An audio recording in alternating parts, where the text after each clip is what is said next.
มีแต่เอาแต่ไปแต่ภาษาเวียดจะเว้าแนวใด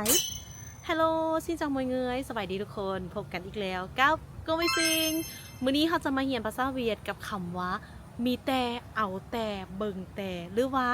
ไปแต่ภาษาเวียดเฮาจะเว้าแนวใดเนาะยกตัวอย่างสมมุติเราจะเว้าคำว่า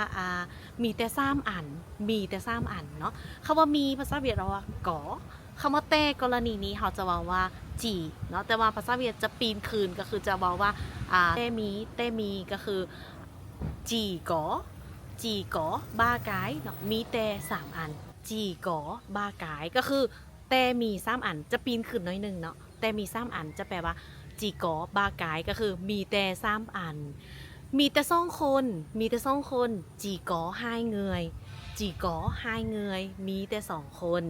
ไปแต่ตลาดไปแต่ตลาดเขาไม่คือบ่ไปบนอื่นเนาะเขาจะไปแต่ตลาดไปแต่ตลาดภาษาเวียดก็จะบอกว่าจีดีเจอจีดีเจอก็คือไปแต่ตลาดจีดีเจอเอาแต่ผักกาดเอาแต่ผักกาดเนาะก็จะแม่นจีเลยเจ้ากายจีเลยเจ้ากายเอาแต่ผักกาดเนาะอันอื่นบ่เอาแบบนี้หรือว่า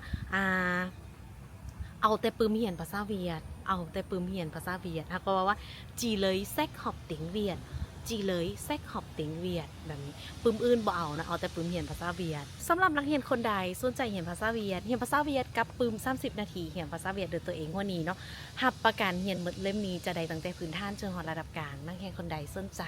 ทักWhatsAppหน้าโปรไฟล์ได้เลยบ๊ายบาย